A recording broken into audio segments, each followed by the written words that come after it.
କାବ୍ୟିକ ଶବ୍ଦାବଳୀ ଯାହା ପ୍ରାଚୀନ ଓଡ଼ିଆ କାବ୍ୟ କବିତାରେ ପ୍ରକୃତି ଓ ରୂପ ବର୍ଣ୍ଣନା ପାଇଁ ବ୍ୟବହାର କରାଯାଏ। ମଞ୍ଜୁଳ ଅବଗାହୀ। ତ ମଞ୍ଜୁଳ ଶବ୍ଦର ଅର୍ଥ କ'ଣ? ମଞ୍ଜୁଳ ଶବ୍ଦର ଅର୍ଥ ହେଉଛି ଅତି ମନୋହର, ସୁନ୍ଦର, ହୃଦୟସ୍ପର୍ଶୀ ବା ଚିତ୍ତାକର୍ଷକ। ଯଦି ଇଂଲିଶରେ ଟ୍ରାନ୍ସଲେଟ୍ କରିବା ବ୍ୟୁଟିଫୁଲ୍, ଗ୍ରେସଫୁଲ୍ ଅର୍ ଚାର୍ମିଂ। ତାପରେ ଆସିଲା ଅବଗାହୀ। ଅବଗାହୀ ଶବ୍ଦର ଅର୍ଥ କ'ଣ? ଅବଗାହୀ ବା ଅବଗାହନ। ଏହାର ମୂଳ ଅର୍ଥ ହେଉଛି ଗଭୀର ଜଳରେ ବୁଡ଼ ପକାଇବା ବା ସ୍ନାନ କରିବା। ଯଦି ଆମେ କାବ୍ୟିକ ଅର୍ଥକୁ ଯିବା, ଏହାର ଅର୍ଥ ହେଉଛି କୌଣସି ଜିନିଷରେ ସମ୍ପୂର୍ଣ୍ଣ ଭାବରେ ହଜିଯିବା ବା ଗଭୀର ଭାବେ ନିମଗ୍ନ ହେବା। ତା ମାନେ ଆମେ ଗୋଟେ ଜିନିଷ ଭିତରେ ଡିପଲି ଇନଭଲ୍ଭ ହେବା, ତାକୁ ଆମେ ଯଦି କହିବା। ଯଦି ଏ ଦୁଇଟା ଶବ୍ଦକୁ ଆମେ ମିଶେଇ ଦେବା ତାହେଲେ କ'ଣ ଆସିବ? ଆସିବ ଏକ ଅତି ସୁନ୍ଦର ମନୋହର ପରିବେଶରେ ନିଜକୁ ହଜାଇ ଦେବା କିମ୍ବା ଏକ ପବିତ୍ର ମନୋରମ ସ୍ଥାନର ଅନୁଭୂତି।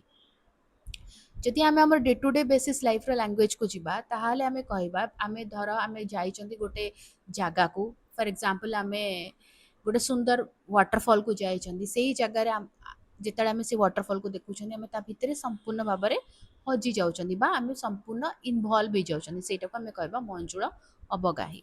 ତ ଯେଉଁ ଏଇ ଶବ୍ଦ ରହିଲା, ଯେଉଁ ବିରଳ ଶବ୍ଦ ଆମେ କାବ୍ୟରେ ଲେଖା ଯାଉଥିଲା, ତ ତା ମଧ୍ୟରୁ କିଛିଟା ଶବ୍ଦ ଆମେ ଏବେ କଥା ହେବା। ଯେମିତି ୟୁଜ୍ ହୁଏ କାବ୍ୟ କବିତାରେ ସମୀରଣ। ତ ସମୀରଣର ଅର୍ଥ କ'ଣ? ପ୍ରାଚୀନ କାବ୍ୟରେ ଏଇଟା ବାରମ୍ବାର ବ୍ୟବହାର କରାଯାଏ। ଏହାର ଅର୍ଥ ହେଉଛି ଧୀର, ଶୀତଳ ଆଉ ସୁରକ୍ଷିତ ପବନ। ଯଦି ଆମେ ଇଂଲିଶରେ ଟ୍ରାନ୍ସଲେଟ୍ କରିବା ତାହେଲେ ବ୍ରିଜ୍ ବା କୋଲ୍ଡ ଏୟାର। ସେଭଳି ଭାବରେ ଗୋଟେ ଶବ୍ଦ ବହୁତ ୟୁଜ୍ ହୁଏ, ସେଟା ହେଉଛି ଠେକି। ଠେକି ମାନେ କ'ଣ? ଗ୍ରାମାଞ୍ଚଳରେ ଏକ ପାରମ୍ପରିକ ଶବ୍ଦ। ଗାଁ ମାନଙ୍କରେ ସବୁବେଳେ ଠେକି ୟୁଜ୍ ହୁଏ। ଯେ କୃଷ୍ଣଙ୍କ ଭଜନ ଥାଏ ସେତେବେଳେ ଠେକି ୟୁଜ୍ ହୁଏ। ଏହା ଏକ ମାଟି କିମ୍ବା କାଠରେ ତିଆରି ଏକ ଛୋଟ ପାତ୍ର, ଯାହା ପଣା ସଂକ୍ରାନ୍ତିରେ ବସୁନ୍ଧରା ଠେକି ଭାବେ ଗ୍ରାମ ଦେବତୀ ବା ତୁଳସୀ ଚଉରା ମୂଳେ ବ୍ୟବହାର କରାଯାଏ। ଯଦି ଆମେ ଇଂଲିଶରେ ତାକୁ ଟ୍ରାନ୍ସଲେଟ୍ କରିବା ତାହେଲେ ଗୋଟେ ସ୍ମଲ୍ ଆର୍ଦେନ୍ ପଟ୍, ଗୋଟେ ମାଟି ହାଣ୍ଡି, ଛୋଟ ମାଟି ହାଣ୍ଡି, ଯେଉଁଟାକି ଜେନେରାଲି ଦେଖାଯାଏ ଘରମାନଙ୍କରେ, ଟାଉନରେ କେତେ କହିପାରିବିନି, କିନ୍ତୁ ଚଉରା ପାଖରେ ଗୋଟେ ମାଟି ହାଣ୍ଡି, ଛୋଟ ମାଟି ପାତ୍ରଟେ ଚଉରାରେ ଲାଗିଥାଏ, ତ ସେଇଟାକୁ ଆମେ କହିବା ଠେକି। ତାପରେ ୟୁଜ୍ ହୁଏ ଗୋଟେ ୱାର୍ଡ ତପସ୍ୱିନୀ।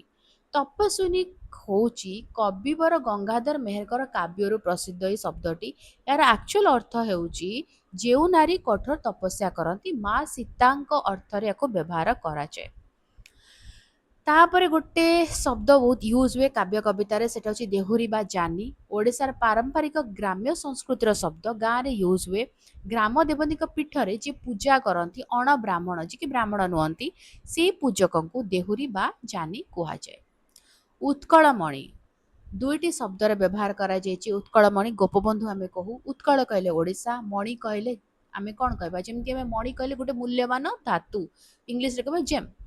ଏହାର ସାହିତ୍ୟିକ ଅର୍ଥ ଓଡ଼ିଶାର ରତ୍ନ, ଯାହା ଗୋପବନ୍ଧୁ ଦାସଙ୍କୁ ଉପାଧି ଭାବେ ଦିଆଯାଇଥିଲା। ତ ଭାଷା ଆସିବା ପୂର୍ବରୁ, ଆମେ ଆଜି ଯେଉଁ ଓଡ଼ିଆ ଭାଷାରେ କଥା ହେଉଛନ୍ତି ତା ପୂର୍ବରୁ ମଧ୍ୟ କାବ୍ୟ କବିତାରେ ଏମିତି କେତେ ଶବ୍ଦ ପ୍ରୟୋଗ କରାଯାଇଛି ଯେଉଁଟା ଆଜି ଆମେ ରେଗୁଲାରଲି ୟୁଜ୍ କରୁନାହାନ୍ତି। ତ ତା ଭିତରେ ଥିଲା ମଞ୍ଜୁଳ ଅବଗାହୀ, ଆମ ସାହିତ୍ୟର ଏକ ସୁନ୍ଦର ଉଦାହରଣ। ଭିଡ଼ିଓଟି କେମିତି ଲାଗିଲା ମୋତେ କମେଣ୍ଟ କରିକି ଜଣାଇବ। ଯଦି କିଛି କ୍ୱେଶ୍ଚିନ୍ସ ଅଛି ତାହେଲେ କମେଣ୍ଟରେ ଲେଖିଦେବ, ଆନ୍ସର କରିବା। ଆଉ ଯଦି ଭଲ ଲାଗିଲା ତାହେଲେ ଲାଇକ୍ କରିଦେବ, ଭିଡ଼ିଓ ସହିତ ସେୟାର କର, ଚ୍ୟାନେଲକୁ ସବସ୍କ୍ରାଇବ୍ କରି ବେଲ୍ ଆଇକନ୍ ପ୍ରେସ୍ କରି ଅଲ୍ ନୋଟିଫିକେସନକୁ ଅନ୍ ରଖିଥା। ତାହେଲେ ରହୁଛି, ଦେଖା ଆଗାମୀ ଭିଡ଼ିଓରେ। ଭଲରେ ରୁହ, ସୁସ୍ଥରେ ରୁହ, ମୋତେ ଅନୁମତି ଦିଅ। Bye bye.